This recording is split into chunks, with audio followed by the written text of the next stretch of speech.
दोस्तों स्वागत है आपका लीगल लॉपीडिया में। और मैं एडवोकेट लीजा ठाकुर आज आपको बताना चाहती हूँ कि लिव इन रिलेशनशिप क्या होता है। जैसा कि आप सब लोग जानते हैं, अभी अभी एक नया कानून आया है कि अब शादीशुदा कपल्स लिव इन में नहीं रह सकते। पहले रह सकते थे बट अब नहीं रह सकते। लेकिन दोस्तों मैं इसके बारे में भी आपको बताऊंगी, बट उससे पहले हमें ये जानना जरूरी है कि लिव इन रिलेशनशिप होता क्या है, इसके राइट्स क्या हैं, इसकी जिम्मेदारी क्या है, या फिर इसका फ़ायदा नुकसान क्या है। तो चलिए शुरू करते हैं। तो दोस्तों जैसा कि मैंने, तो अगर आप देखा जाए, अगर आप लिव इन रिलेशनशिप के बारे में सोच रहे हो तो आप क्या सोचोगे, क्या क्वेश्चंस आपके माइंड में आ सकते हैं, वो सारे क्वेश्चंस के आज मैं आपको जवाब देने वाली हूँ। तो चलिए शुरू करते हैं। सबसे पहले हमारा क्वेश्चन है कि लिव इन रिलेशनशिप किसे कहते हैं। तो दोस्तों लिव इन रिलेशनशिप एक ऐसी प्रवृत्ति का रिश्ता है जिसमें एक कपल्स बिना शादीशुदा के भी शादीशुदा जीवन बिताते हैं, एक ही छत के नीचे, और शादीशुदा की तरह रहते हैं, सारी जिम्मेदारियां भी उठाते हैं, लेकिन वे शादी नहीं करते। और शादीशुदा जिंदगी की तरह ही उन दोनों के बीच में सेक्सुअल रिलेशन भी बनते हैं। हालांकि देखो, वैसे तो कोर्ट ने इसको कुछ ज़्यादा परिभाषित नहीं किया है, ठीक है, लेकिन अगर आप दोनों कुंवारे हैं और लिव इन रिलेशनशिप में रहते हैं तो ये लीगल माना जाएगा। लेकिन कोर्ट इसको नेचर ऑफ मैरिज के बिहाफ पर रखती है कि चलो ठीक है, एक शादीशुदा का जो नेचर होता है उसी के इस कैटेगरी में इसको रखा गया है, एक शादीशुदा जीवन, ठीक है। तो दूसरा जो हमारा क्वेश्चन है वो ये है कि लिव इन रिलेशनशिप के फायदे क्या होते हैं, नुकसान क्या होते हैं, और इसकी जिम्मेदारियां क्या होती हैं, और इसके राइट्स क्या होते हैं। तो सबसे पहले हम बात कर लेते हैं कि लिव इन रिलेशनशिप के मतलब क्या राइट्स हैं। तो मैं आपको बताना चाहती हूँ कि लिव इन रिलेशनशिप में लड़के को तो कोई ज़्यादा राइट्स है नहीं, ठीक है। लड़की को राइट्स हैं दो तीन ही हैं। जैसे कि पहला राइट्स है उसको भरण पोषण का अधिकार।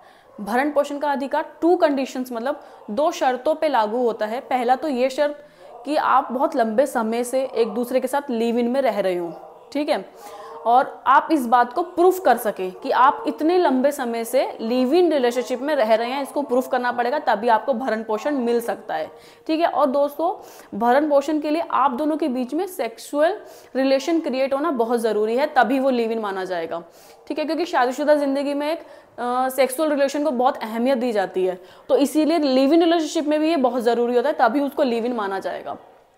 उसके बाद दोस्तों दूसरी कंडीशन ये है कि मान लीजिए अगर आप किसी भी व्यक्ति के साथ लिव इन रिलेशनशिप में रह रहे हैं, जैसे कोई लड़का है वो लिव इन रिलेशनशिप में रह रहे हो, आप उसके साथ काफ़ी टाइम हो गया, 2 साल 3 साल 4 साल हो गए, और फिर बाद में आपको पता लगता है कि ये लड़का तो मैरिड है, पहले से ही मैरिड है, पहले से ही इसके बच्चे हैं, तो इस बिहाफ पर भी आप भरण पोषण के हक मांग सकती हैं उससे, और उसको देना ही पड़ेगा। लेकिन अगर हम इसके विपरीत देखें तो मान लीजिए जैसे कि आप ये बात कोर्ट में प्रूफ नहीं कर पाई कि हम इतने लंबे समय तक लिव इन में रह रहे हैं, तो उस भरण पोषण को जो भी आपको मेंटेनेंस मिल रहा है वो मेंटेनेंस आपको लड़के को वापस करना पड़ेगा, वो भी ब्याज के साथ, ठीक है। तो दोस्तों ये तो हो गया इसके राइट्स, ठीक है। अब सेकंड राइट्स जो है ना इसका, वो ये है स्त्री को कि वो घरेलू हिंसा का सहारा भी ले सकती है। अगर आप लिव इन रिलेशनशिप में अपने पार्टनर के साथ हाथापाई, बदतमीजी, गाली गलौज, मारपीट करते हो तो वो आपके ऊपर डोमेस्टिक वायलेंस के खिलाफ कार्रवाई कर सकती है या प्रोसीडिंग्स कर सकती है। इसका जो आखिरी राइट्स है दोस्तों वो ये है कि आप दोनों को, ये आप दोनों के लिए ये आप दोनों को प्रोटेक्शन भी दिलवा सकता है। जैसा कि मैंने पहले भी कहा है कि इसको कोर्ट ने नेचर ऑफ मैरिज में रखा है, अभी इसको कोई स्पेसिफिक डेफिनेशन नहीं दी है कोर्ट ने, लेकिन ये मान्य है। तो इसको कोर्ट प्रोटेक्शन भी दे सकती है आपके ऊपर अगर आपको किसी की जान से खतरा है तो, क्योंकि दोस्तों हमारे संविधान में लिखा गया है कि सभी नागरिकों की रक्षा करना और उनकी जीवन की रक्षा करना और उनकी आज़ादी की रक्षा करना, ये पुलिस वालों का वो होता है, क्या कहते हैं उसको, फर्ज, कि वो अपने नागरिकों की रक्षा करे। तो इसीलिए दोस्तों इसमें आपको प्रोटेक्शन भी दिया जाता है, क्योंकि हर नागरिक को हक है कि वो आज़ादी से जिए, अपनी जीवन खुले में जिए, बिल्कुल, ठीक है। उसके बाद इसके फायदे की बात कर लेते हैं। देखो सबसे पहले इसका फायदा जो है ना वो ये है दोस्तों कि पार्टनर को जानने में आसानी हो जाती है। आप सोचो आप कहीं पर अरेंज मैरिज कर रहे हो, अब वहाँ पे जाके आपकी शादी हो गई, आपको कुछ पता ही नहीं है भाई, उसके बारे में नहीं पता, उसकी फैमिली के बारे में नहीं पता, उसके कल्चर के बारे में नहीं पता, कुछ नहीं पता, आप जाके बस ऐसी पागल बन जाते हो, जो जैसा लोग कहते हैं वैसा कर लेते हो, है ना। कुछ लोगों की तो इसलिए बनती भी नहीं है क्योंकि उनको एक दूसरे के कल्चर्स नहीं पता होते, है ना। तो इसमें यह आपको फ़ायदा हो जाता है कि आप अपने पार्टनर को समय दे सकते हो अपने आप को जानने के लिए और दूसरों को जानने के लिए भी आप भी समय ले सकते हो, ठीक है। तो इसमें आपको टाइम पूरा मिलता है। फिर दूसरा, आर्थिक रूप से निर्भरता। अब देखो ये शादीशुदा जीवन जीने वाली बात है, तो इसकी जिम्मेदारियां भी ना कुछ शादीशुदा से मिलती जुलती है, जैसे भरण पोषण हो गया। तो इसमें भी ये हक होता है कि जो मर्द होता है वही स्त्री को कमा के खिलाएगा, जो पुरुष होता है। लेकिन ये आपके ऊपर डिपेंड करता है कि आप दोनों काम करना चाहते हो या फिर दोनों, मतलब एक काम करेगा एक घर पे रहेगा, ये आपसी सहमति है, आप जो मर्जी अप्लाई कर सकते हो अपने ऊपर। फिर है सामाजिक दायित्वों से आज़ादी। अब जैसा कि आप मान सकते हो कि हमारे समाज में एक शादी को बहुत बड़ी अहमियत दी जाती है, ठीक है। इवन गाँवों में तो जब लड़की 17 साल की हो जाती है तो उसके लिए रिश्ता ढूंढना शुरू कर देते हैं कि अब लड़की बड़ी हो गई, शादी करनी जरूरी है। मतलब बहुत जरूरी है आजकल के ज़माने में शादी करनी, बिना शादी के कुछ नहीं हो सकता, चाहे लड़का हो चाहे लड़की हो। लड़की 20 साल की हो जाती है तो उसे ताने पड़ना शुरू हो जाता है, लड़का हो जाता है तो उसको ताने पड़ना शुरू हो जाता है कि शादी कर लो, कब करोगे कब करोगे। तो दोस्तों अगर आप लिव इन में रहते हो ना तो आपको इन सब की झंझटों से छुटकारा मिल जाता है। आपको कोई ताने देने वाला नहीं है, कोई आपको फोर्स करने वाला नहीं है, अपनी मर्जी से आप रहो जब तक आप रहना चाहते हो। फिर उसके बाद अगला पॉइंट है दोस्तों, किसी भी विषय के ऊपर आपको जवाबदारी नहीं देनी है। मतलब किसी को ये बताना ही नहीं है कि आप शादी क्यों नहीं करना चाहते, आप लिव इन में क्यों रह रहे हो, आपसे कोई पूछने वाला ही नहीं है, ठीक है। तो आपको फर्क ही नहीं पड़ना चाहिए कि मैं इसको जवाब दूं या नहीं दूं, कोई आपको टोंट मार रहा है, छोड़ दो यार, अपना जीवन जी सकते हो आप मजे से, ठीक है। फिर उसके बाद दोस्तों, कानूनी मामले में फंसने से मुक्ति। सबसे बड़ा शायद मेरे लिए फ़ायदा मैं आपको बताना चाहती हूँ यही होगा कि दोस्तों अगर आप शादी भी कर दो ना तो उसमें भी 4 से 5 केस बनते हैं, डॉरी का, मेंटेनेंस का, डोमेस्टिक वायलेंस का, डिवोर्स का, 4-5 केस बन जाते हैं जिसमें आप तो घसीटोगे, आपकी फैमिली भी घसीटी जाएगी। लेकिन लिव इन रिलेशनशिप में ऐसा कोई केस ही नहीं बनता है। घरेलू हिंसा का केस बनता है वो भी तब जब कोई प्रूफ होगा, ठीक है। तो आप इसमें कानूनी मामलों से बच जाते हो एक तरीके से आपके लिए तो ये रिलेशन बहुत सेफ हो गया शादी को लेके। नेक्स्ट हमारा पॉइंट है दोस्तों, एक दूसरे को सम्मान मिलता है। देखो शादी में क्या होता है ना दोस्तों, शादी में होता है कि अब हमें पता है कि ये कहीं नहीं जाने वाला, ये कहीं नहीं जाने वाली, तो उसको इज्जत दो मत दो, पैसे दो मत दो, खर्चे के, वो वहीं रहेगी, उसकी मजबूरी है वहाँ रहना। लेकिन लिव इन रिलेशनशिप में ऐसा नहीं होता। लिव इन रिलेशनशिप में एक दूसरे को खोने का डर रहता है कि भाई उसने मुझे छोड़ दिया तो, अगर हमारा रिलेशन खत्म हो गया तो हम कैसे करेंगे मैनेज। तो इसलिए ना एक दूसरे को पूरी रिस्पेक्ट दी जाती है, केयर दी जाती है, प्यार दिया जाता है, सिर्फ इसी डर से। और हर रिश्ते में ये डर होना ज़रूरी भी है दोस्तों, ठीक है। अब इसकी बात कर लेते हैं दोस्तों नुकसान की, कि लिव इन रिलेशनशिप के नुकसान क्या है। तो इसका सबसे बड़ा जो नुकसान है वो है अविश्वास का डर, ठीक है, कि हमें ये नहीं पता कि ये बंदा कब चला जाएगा, कब ये रिश्ता खत्म हो जाएगा, ठीक है। दूसरा इसका जो डर है वो है रिश्ता टूटने में बहुत आसान है। अगर आप देखो तो अगर किसी की शादी होती है ना, चाहे वो लड़का कितना ही मॉडर्न हो, चाहे वो लड़की कितनी ही मॉडर्न हो, बाहर से पढ़ लिख के आई हो, बाहर रहती हो, लेकिन फिर भी ना वो एक बार सोचते हैं कि यार हमारी शादी टूट जाएगी, हमारा घर टूट जाएगा, तो वो कोशिश करते हैं कि हमारी शादी बच जाए, उसको बचाने की, अपने घर को बनाने की। लेकिन लिव इन रिलेशनशिप में इतना कोई नहीं सोचता। वो कहते हैं ठीक है, क्या है, टूटना है, कोई बात नहीं, नहीं रहना तो जाओ, क्या हुआ, जो एग्रीमेंट है उसको फाड़ दो, खत्म हो गया रिलेशनशिप, ठीक है बस। तो इसलिए ये सबसे बड़ा प्रॉब्लम है कि रिश्ता टूटने में ये बहुत ज़्यादा ईजी है, आप कैसे भी इसको तोड़ सकते हो, कभी भी तोड़ सकते हो। और इसी कारण इसका महत्व भी कम है, रिश्ते का महत्व बहुत कम है। अगर शादी को देखा जाए तो शादी में जब शादी के टूटने की बात आती है ना तो पता नहीं कितने कितने दूर के रिश्तेदार भी आके हमको समझाते हैं कि बेटा ऐसा मत करो, तो शादी हुई है, दूसरी शादी पता नहीं कैसी होगी। लेकिन लिव इन रिलेशनशिप में किसी को नहीं पड़ी। कभी कभी तो ऐसी सिचुएशन आ जाती है कि लिव इन रिलेशनशिप में खुद के पार्टनर्स को नहीं पड़ी होती। वो कहते हैं ठीक है जा रहा है तो जाओ अपनी ऐसी तैसी कराओ, मेरा पीछा छोड़ो, तो वो लोग भी ऐसे कर देते। लेकिन शादी एक बहुत महत्व रखती है आजकल के समाज में, एक व्यक्ति के जीवन में, लेकिन उतना महत्व इस लिव इन रिलेशनशिप को नहीं दिया जाता, ना ही कोर्ट से दिया जाता है और ना ही सामाजिक दायित्वों के आधार पर दिया जाता है। उसके बाद दोस्तों महिलाओं पे इसका बहुत बुरा असर पड़ता है।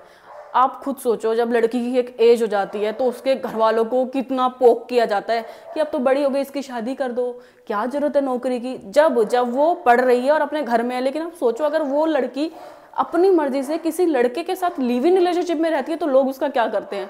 तो कभी कभी तो उसको करेक्टर भी वो कर दे, डिस्क्राइब कर दिया जाता है कि ये तो करेक्टरलेस है, पढ़ी लिखी है फिर भी ऐसी हरकतें कर रही है।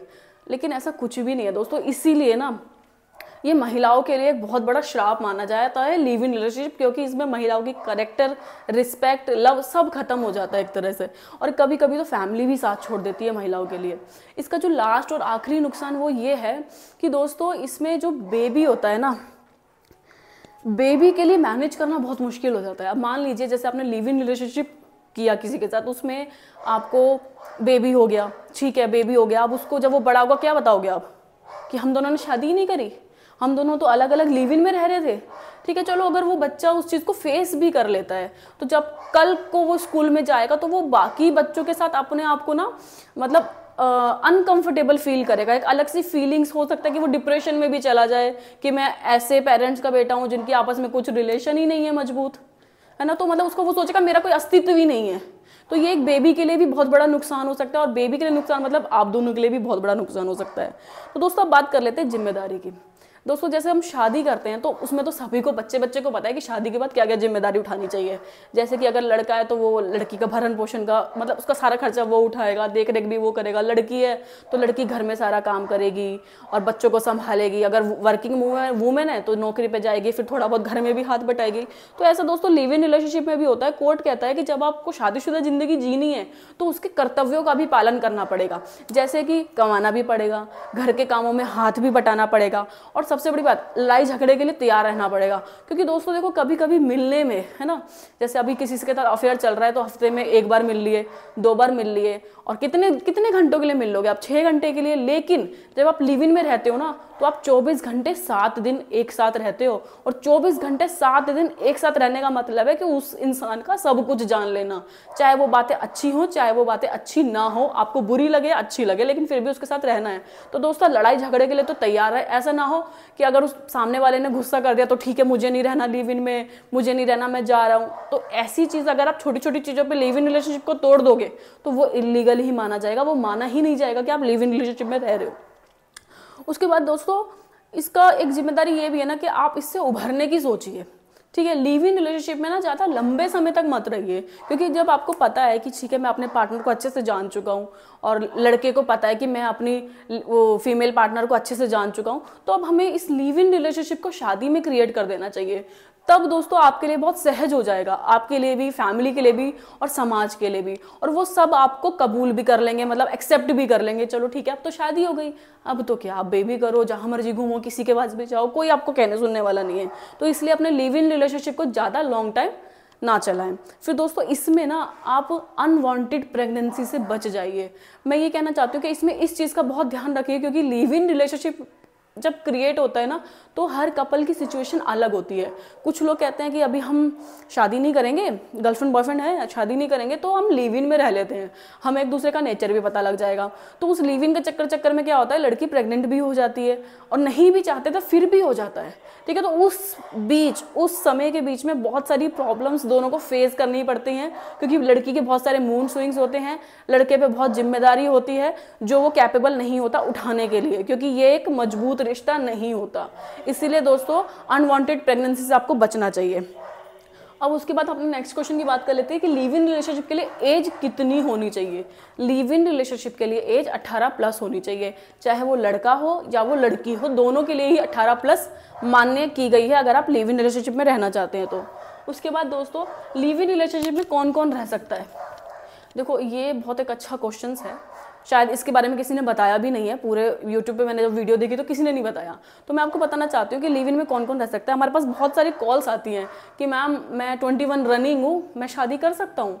मैम मेरी अभी 21 चल रही है या फिर अभी होने वाली है, मैं 21 में रनिंग में शादी कर सकता हूँ, या फिर मैम 21 ही चाहिए। देखो कोर्ट मैरिज के लिए तो इंडिया में लड़के की एज 21 ही चाहिए और लड़के की 18 ही चाहिए, लेकिन लिव इन रिलेशनशिप में लड़के और लड़की दोनों की एज 18 चाहिए। तो जिन कपल्स में लड़के की एज कम है 21 से और वो कोर्ट मैरिज करना चाहते हैं तो कोर्ट मैरिज तो नहीं हो सकती, लेकिन आप लिव इन में जरूर रह सकते हैं। ठीक है, पहला। और दूसरा दोस्तों जैसे कुछ लेजिबियंस गर्ल्स होती हैं, वो भी कोर्ट मैरिज करना चाहती हैं, बट वो अभी एक्सेप्टेबल ही नहीं है कोर्ट में, उसके लिए कोई लॉ ही नहीं आया है।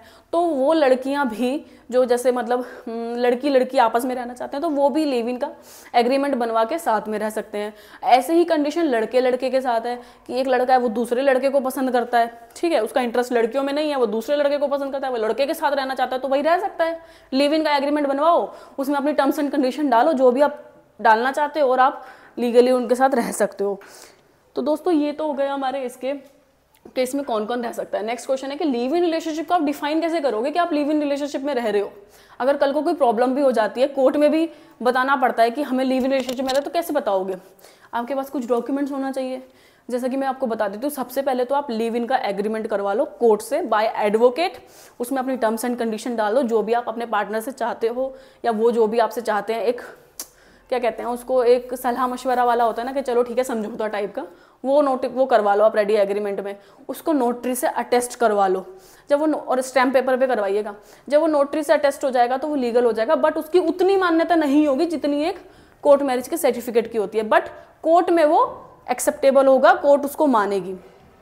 और अगर आपको ये है कि आपको डर है कि आगे चल के कुछ गलत हो सकता है, तो आपको क्या करना है, आपको प्रूफ के नाम पर एक चीज़ रखनी है। जैसे आप कहीं पर रेंट पे रह रहे हैं, है ना, तो उसकी रेंट स्लिप रख लीजिए या रेंट एग्रीमेंट रख लीजिए। उसमें तो नाम हो गई ना कि हम दोनों इतने टाइम से लिव इन में रह रहे हैं और इस जगह पे रह रहे हैं, तो वहाँ का मकान मालिक आके डिफाइन कर सकता है कि हाँ जी ये इतने टाइम से हमारे साथ रह रहे थे लड़के लड़की। तो एक ये हो गया। फिर नेक्स्ट क्वेश्चन है दोस्तों हमारा, लिव इन रिलेशनशिप में बेबी के क्या राइट्स हैं। ये एक बहुत सेंसिटिव टॉपिक है। मैं इसमें आपको बताना चाहूँगी, लिव इन रिलेशनशिप में चाहे लड़की के राइट्स बदले हों, चाहे लड़के के राइट्स बदले हो, समाज बदला हो या कानून बदला हो, कुछ भी बदला हो या फिर डेवलपमेंट हुआ हो, लेकिन इसमें जो बेबी का राइट्स है ना दोस्तों, वो नहीं बदला है। जो एक शादीशुदा कपल्स की ज़िंदगी में बेबी होता है ना, उसकी जो अहमियत होती है वो सीधी साफ साफ वही अहमियत होती है लिव इन रिलेशनशिप के बेबी की। मतलब जैसे मान लो अगर लिव इन रिलेशनशिप में कोई बेबी हो जाता है तो वो अपने बाप की प्रॉपर्टी में पूरा हक दे सकता है और भरण पोषण का हक भी ले सकता है, उसको ये अधिकार है, ठीक है। लेकिन इन केस अगर उसकी जो माँ है वो लिव इन रिलेशनशिप को तोड़ के, मतलब उसके बाप को छोड़ के दूसरी शादी कर लेती है या किसी और के साथ लिव इन में रह लेती है, तो वो दोनों बाप से अधिकार मांग सकता है, अपनी प्रॉपर्टी में भी अधिकार मांग सकता है और भरण पोषण का भी अधिकार मांग सकता है, दोनों बापों से अपने, ठीक है। तो उसके बाद दोस्तों नेक्स्ट क्वेश्चन की बात कर लेते हैं। नेक्स्ट क्वेश्चन है हमारा, शादीशुदा व्यक्ति और लिव इन रिलेशनशिप। देखो यह भी एक नया कानून आया है, ठीक है। इसमें सुप्रीम कोर्ट क्या कह रहा है, सुप्रीम कोर्ट कह रहा है कि अगर आप चाहते हो लिव इन रिलेशनशिप में रहना, तो पहले तो आप बैचलर्स होने चाहिए, कुंवारे होने चाहिए, आपकी लीगल एज मतलब 18+ होनी चाहिए, 18+ से नीचे नहीं होने चाहिए। और अगर आप शादीशुदा हो, अब तक जितने भी लिव इन रिलेशनशिप होते आए हैं तो वो तो सारे थे कि चलो ठीक है कोई बात नहीं, शादीशुदा लोग भी जी रहे, लेकिन लोगों ने ना इसको एक प्रोफेशन बना लिया। आजकल जिसे भी देखो वो अपना पार्टनर, अपना सोलमेट छोड़ के दूसरे के साथ लिव इन में रह रहा है। तो सुप्रीम कोर्ट ने कहा कि ये केसेस तो बढ़ते जा रहे हैं, इसको रोका कैसे जाए। लोगों की शादियां नहीं टिक रही है इस वजह से, है ना, लोगों के डिवोर्स हो रहे हैं धड़ाधड़म, तो इसको कैसे रोका जाए, इसको स्टॉप करना पड़ेगा। तो सुप्रीम कोर्ट ने एक नया कानून निकाला कि अगर कोई शादीशुदा व्यक्ति किसी और के साथ लिव इन रिलेशनशिप में रहता है, ठीक है, तो उसको आईपीसी सेक्शन 494 और 495 के तहत दूसरी शादी मतलब द्वि विवाह का दोषी ठहराया जाएगा, ठीक है। और इस पे उसको जुर्माना भी देना होगा और उसको जेल भी काटनी पड़ेगी। तो दोस्तों आज की वीडियो में सिर्फ इतना ही, कल फिर मिलेंगे एक नए टॉपिक के साथ। जब तक लीगल ओपीडिया को फॉलो करें। Thank you.